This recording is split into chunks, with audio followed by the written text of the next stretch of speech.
যোৱা কালি যিটো ঘটনা ঘটিলে উচ্ছেদৰ এই বিষয়টোক লৈ ইতিমধ্যে তীব্ৰ প্ৰতিক্ৰিয়া সৃষ্টি হৈছে আৰু অসমৰ সকলো জনগণে একেমুখে এই ঘটনাৰ নিন্দা কৰিছে। অতি অমানৱীয় গৰিহণাযোগ্য অতি নিন্দনীয় কাম অসম চৰকাৰে কৰিছে। কাৰণ কৃষি অসমৰ জাতীয় জীৱনৰ এইটো আমাৰ এটা মানে ধান খেতিয়ে হওক বা কঠিয়াৰ লগত জড়িত হৈ থকা এইটো সংস্কৃতিয়ে নহয়, জাতীয় অৰ্থনীতিৰ ভেটি। গতিকে ইয়াৰ লগত আবেগো জড়িত হৈ আছে, ইয়াৰ লগত জাতীয় স্বাভিমানো জড়িত হৈ আছে। গতিকে হৈ থকা কঠিয়াখিনিৰ ওপৰত যি ধৰণে বুলডেজাৰ চলাইছে এইটোৱে অসমৰ জাতীয় স্বাভিমানক আঘাত কৰিছে। তাতে খিলঞ্জীয়া থলগিৰি ভূমিপুত্ৰ মানুহৰ মাটিৰ অধিকাৰে যেতিয়া সুৰক্ষিত নহ'ব, তেতিয়াহ'লে আন বিষয়বোৰত জাতীয় জীৱনৰ লগত জড়িত হৈ থকা আন যিবোৰ জাতীয় প্ৰশ্ন এইবোৰৰ সমাধান সূত্ৰ কেনেকৈ আহিব? এতিয়া মুখ্যমন্ত্ৰীয়ে নিৰ্বাচনৰ সময়ত জোৰে চিঞৰি কৈছিলে PGR আৰু VGR যদি কোনোবা আমাৰ খিলঞ্জীয়া মানুহে তাত যদি দখল কৰি আছে, নিৰ্বাচন যোৱাৰ লগে লগে তেওঁলোকক মাটিৰ পট্টা দিব। কিন্তু নিৰ্বাচন গ'ল, তেওঁ মুখ্যমন্ত্ৰী হোৱা 4 বছৰ অতিক্ৰম কৰি 5 বছৰেই হ'ল। তেওঁৰ প্ৰথম এই 5 বছৰীয়া কাৰ্যকাল শেষ হ'বলৈ হ'ল। এই সময়লৈকে কিন্তু আমি দেখিছো যে আমাৰ বসুন্ধৰা আঁচনিৰ সময়তো খিলঞ্জীয়া মানুহে মাটিৰ অধিকাৰ পোৱা নাই।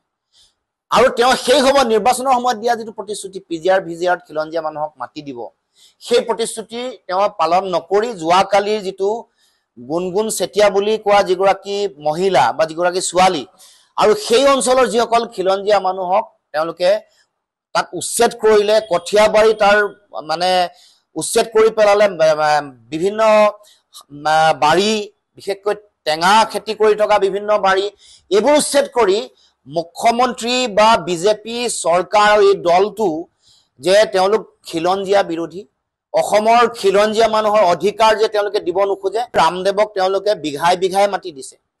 মুখ্যমন্ত্ৰীৰ পত্নী, তেওঁৰ লগত থকা মন্ত্ৰীৰ পত্নীয়ে বিঘাই মাটি তেওঁলোকে দখল কৰিছে বা তেওঁলোকে গোগ্ৰাসে গিলিছে। কিন্তু তাৰ বিপৰীতে ভূমিহীন খিলঞ্জীয়া মানুহ, হৰিশংকৰ ব্ৰহ্মৰ প্ৰতিবেদনত কৈছে যে 8 লাখ মানুহ বানপানী আৰু গৰাখহনীয়াত গৃহহীন হৈ আছে।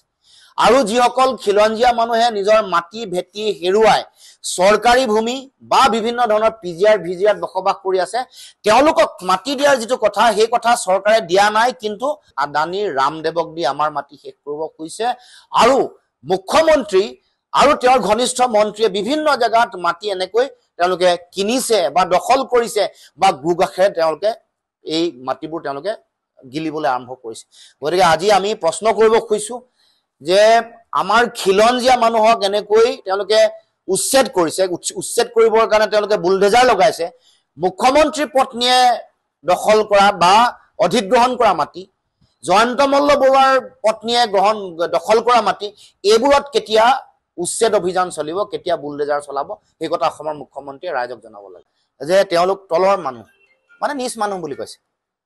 তেতিয়া আমি কৈছো যে যদি আজি যিসকল সাংবাদিকে বাতৰি সংগ্ৰহ কৰিবলৈ যায়, তেতিয়াহ'লে মুখ্যমন্ত্ৰী আৰু মন্ত্ৰীয়ে সংবাদ মেল দিলে সাংবাদিকসকলক মাতিব নোৱাৰিব, মালিককহে মাতিব লাগিব।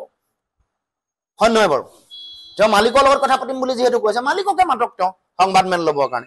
গতিকে এই যে গোটেই কথা বতৰাবোৰ ইছ্যু এটা ডাইভাৰ্ট কৰিবলৈ চেষ্টা কৰিছে। যেতিয়া বিষয়বোৰ ওলালে, গৰু গাই কেন্দ্ৰিক গোটেই কথাবোৰ ৰাইজে ধৰিলে, তেতিয়া তেওঁ ইছ্যুটো ডাইভাৰ্ট কৰিবৰ কাৰণে উচ্ছেদ কৰিছে। গৰু মাংস আৰু গাহৰি মাংসলৈ নিব খুজিছে। গৰু মাংস বিক্ৰী কৰা যিসকল ব্যৱসায়ী তেওঁলোকৰ ওপৰত অভিযান চলাইছে। কিন্তু এটা সমীক্ষা ওলাইছে, আপোনালোকে দেখিছে নাই জানো?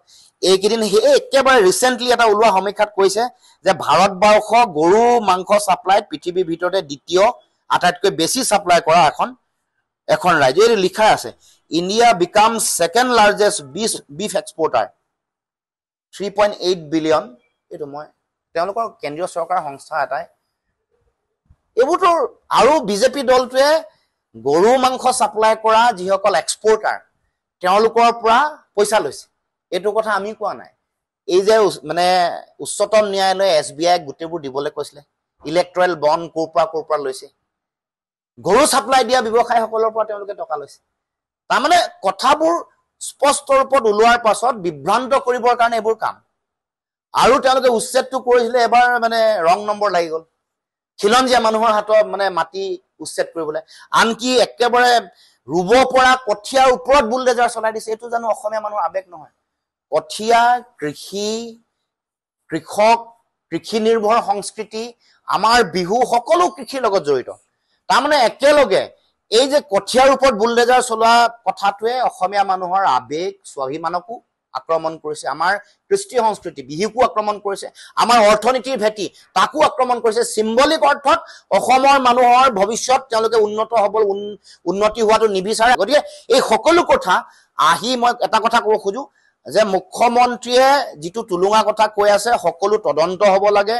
গীৰ গাই এনেকৈ তেওঁলোকে গাইৰ নামত অতদিনে কৰি থকা ৰাজনীতিক লৈ আমি ক'ব খোজো যে এই গাইক লৈ তেওঁলোকে যিটো দুৰ্নীতি অনিয়ম আৰু কেলেংকাৰী কৰিলে, ব্যাপক ধনৰ মানে তেওঁলোকে অনিয়ম কৰিছে, ৰাজসাহায্য লৈছে নোপোৱা মানুহে, এইবোৰৰ এটা উচ্চ পৰ্যায়ৰ তদন্ত হ'ব লাগে আৰু দুখীয়ে শাস্তি পাব লাগে। তেজপুৰত ৩৬ বিঘা আৰু নলবাৰীত বাকী মাটি চব মিলাই ৭০ বিঘাতকৈ বেছি মাটি। আৰু আনকি এই মাটিবোৰৰ কথা আহোঁতে দেৱোত্তৰ মাটি যিবোৰ দৌল দেৱালয় মানে দেৱালয় যিবোৰ আছে তাৰো মাটি অধিগ্ৰহণ কৰাৰ খবৰ আহিছে, তথ্যবোৰ লাহে লাহে আহিব। কিন্তু কেইবাটাও বিষয় আপোনালোকে উত্থাপন কৰিছে। মূল বিষয়টো হ'ব আমি ভাবোঁ যে উচ্চ পৰ্যায়ৰ তদন্ত হ'ব লাগে। দেশৰ প্ৰধানমন্ত্ৰীলৈ এখন পত্ৰ প্ৰেৰণ কৰিছোঁ, কাৰণ বিষয়টোৰ লগত অসমৰ মুখ্যমন্ত্ৰী জড়িত। বিষয়টোৰ লগত national diary development board NDDB বুলি যাক কোৱা হয় তেওঁলোক জড়িত, কাৰণ তেওঁলোকৰ লগত চুক্তি স্বাক্ষৰ কৰা হৈছিলে কলাক্ষেত্ৰত, শ্ৰীমন্ত শংকৰদেৱ কলাক্ষেত্ৰত। সেই সময়ৰ কৃষি মন্ত্ৰী বা ভেটেনেৰী ডিপাৰ্টমেণ্টৰ বিভাগীয় মন্ত্ৰী অতুল বৰাৰ উপস্থিতিত বা তেওঁৰ লগত স্বাক্ষৰ হৈছিলে। হোৱাৰ পাছত এই গীৰ গাইবোৰ অসমলৈ অনাৰ ৩০০ গীৰ গাই অনাৰ সিদ্ধান্ত হৈছিল। গতিকে গোটেই বিষয়টো যিহেতু নেশ্যনেল ডায়েৰী ডেভেলপমেণ্ট বোৰ্ডটো কেন্দ্ৰীয় চৰকাৰৰ এটা অনুষ্ঠান সংস্থা, আৰু ইয়াৰ যিগৰাকী অধ্যক্ষ সেইগৰাকী কেন্দ্ৰীয় গৃহমন্ত্ৰীৰ তেওঁৰ সম্বন্ধীয় মানুহ, আৰু কেন্দ্ৰীয় গৃহমন্ত্ৰী এখন বোৰ্ডৰ উপদেষ্টা। গতিকে যেতিয়া মানে তদন্ত হ'ব, তদন্ত অসমত কোনোবা এখন আয়োগ বনাই দি তদন্ত প্ৰক্ৰিয়া সম্পূৰ্ণ নহ'ব, কাৰণ নেশ্যনেল ডায়েৰী ডেভেলপমেণ্ট বোৰ্ডৰ কথাটো যিহেতু জড়িত হৈ আছে, MOU তেওঁলোকৰ লগত স্বাক্ষৰ কৰা হৈছিল। সেইকাৰণে প্ৰধানমন্ত্ৰী ইণ্টাৰভেনশ্যনটো বিচাৰি আমি পত্ৰ প্ৰেৰণ কৰিছোঁ আমাৰ দলৰ ফালৰ পৰা। আৰু মন্ত্ৰীগৰাকীক তদন্ত CBI তদন্ত কৰক বা উচ্চ পৰ্যায়ৰ যি সংস্থাই তদন্ত কৰক, কৰাৰলৈকে জয়ন্ত মল্ল বৰুৱাক যাতে মন্ত্ৰিত্বৰ পৰা আঁতৰাই ৰখা হয় সেই দাবীও উত্থাপন কৰিছোঁ। কাৰণ যিবোৰ প্ৰশ্ন আমি উত্থাপন কৰিছোঁ, এটা প্ৰশ্নও আপোনালোকে কোৱাৰ দৰে মুখ্যমন্ত্ৰীয়ে উত্তৰ দিয়া নাই। টুলুঙা কথা যিবোৰ প্ৰশ্ন যে গীৰ গাই কিনিবৰ কাৰণে ৩০০ গীৰ গাই কিনিবৰ কাৰণে সিদ্ধান্তটো কোনখন বোৰ্ডৰ অধীনত লোৱা হৈছিল। গৰুখুটিত গীৰ গাই পুহিলে গীৰ গায়ে বেছি গাখীৰ উৎপাদন কৰিব বুলি বিশেষজ্ঞৰ প্ৰতিবেদন আছেনে? আমাৰ প্ৰশ্ন। গীৰ গাই পুহিবৰ কাৰণে গৰুখুটিৰ যিটো পাৰিপাৰ্শ্বিকতা এনভাইৰনমেণ্টটো উপযুক্ত হয় নে নহয়, তাৰ যিটো বিশেষজ্ঞ প্ৰতিবেদন আছেনে নাই, সেইখন বিশেষজ্ঞ প্ৰতিবেদন মুখ্যমন্ত্ৰী ৰাজহুৱা কৰিব লাগে। তাত গোহালি নথকাকে কিয় গীৰ গাই সেইটো সময়ত কিনিলে? মুখ্যমন্ত্ৰীয়ে কৈছে যে গাই মৰাৰ কাৰণে তাৰ পৰা তেওঁলোকে জনপ্ৰতিনিধিক ৯০জনী গীৰ গাই দিছে। জয়ন্ত মল্ল বৰুৱা আৰু গৰুখুটিৰ অধ্যক্ষৰ দায়িত্বত থকা পদ্ম হাজৰিকাই কৈছে যে ৰঙিয়া ৰেলৱে ষ্টেচনৰ পৰাই গীৰ গাই দিয়া হৈছে, আৰু পদ্ম হাজৰিকাই কৈছে যে গৰুখুটিৰ প্ৰকল্পৰ কাৰণে গীৰ গাই অনা হোৱা নাই। কথাবোৰ অমিল আছে। আৰু কৈছে যে গীৰ গাইবোৰে গাখীৰ দিয়া নাই, আৰু হাল বোৱা গাইও আনা বুলি তেওঁলোকে কৈছে, তাৰমানে বলদো অনা বুলি কৈছে। তাৰমানে এইটো এটা ব্যাপক কেলেংকাৰী। ইয়াৰ আগত আৰু এটা কথা জড়িত হৈ আছে, ৫০ লাখ টকা ৰাজসাহায্য। ৫০ লাখ টকা ডায়েৰী ফাৰ্মৰ নামত ৰাজসাহায্য পাইছে, এইটো জয়ন্ত মল্ল বৰুৱাও পাইছে, সিদ্ধাৰ্থ ভট্টাচাৰ্যও পাইছে। এইটো আপোনালোকে সিদ্ধাৰ্থ ভট্টাচাৰ্যৰ কথাটো পাহৰি গৈছে, সেইটো আনিব লাগে নহয়। তদন্ত আঁতৰলৈ সকলো আহিব লাগে, কেনেকে ৰাজসাহায্য পায়। আজি ১২৫০ টকা অৰুণোদয় আঁচনি পাবৰ কাৰণে হাহাকাৰ পৰিৱেশ পৰিস্থিতি। তেওঁলোকক উৎপাদনক্ষম কৰি ৫০ লাখ টকা ৰাজসাহায্য পাব পৰাকে চৰকাৰে বনোৱা নাই, কিন্তু মুখ্যমন্ত্ৰীৰ পত্নী, তেওঁৰ ঘনিষ্ঠ মন্ত্ৰীৰ পত্নীক, তেওঁলোকক কাৰোবাক নিজৰ পত্নীক ১০ কোটি ৰাজসাহায্য দিছে। যদিও আপোনালোকৰ ব্যাপক গোটেই বাতৰিটো পৰিৱেশন কৰিলে, আমিও প্ৰতিবাদ কৰিলো, ৰাজসাহায্যটো নলওঁ বুলি মুখ্যমন্ত্ৰী পত্নীয়ে ক'লে। এতিয়া আকৌ আহিছে আগৰ প্ৰাক্তন মন্ত্ৰী সিদ্ধাৰ্থ ভট্টাচাৰ্যৰ পত্নীৰ কথা, আহিছে জয়ন্ত মল্ল বৰুৱাই ৫০ লাখ টকা পোৱাৰ কথা। এই গোটেই কথাবোৰ যেতিয়া আমি উত্থাপন কৰিছো, মুখ্যমন্ত্ৰীয়ে এটাও কথাৰ উত্তৰ নিদি গোটেই বিষয়টো তেওঁ গৰু মাংস গাহৰি মাংসলৈ ঠেলিব খুজিছে।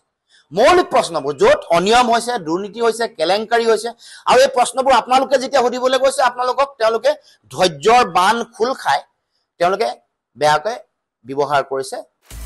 আপুনি বিচৰা বাতৰি পাব কেৱল নিউজ 18 এপত। নিউজ 18 এপ ডাউনলোড কৰিবলৈ স্কেন কৰক এই QR কোড। গুগল প্লে ষ্টৰতো পাব এই নিউজ 18 এপ।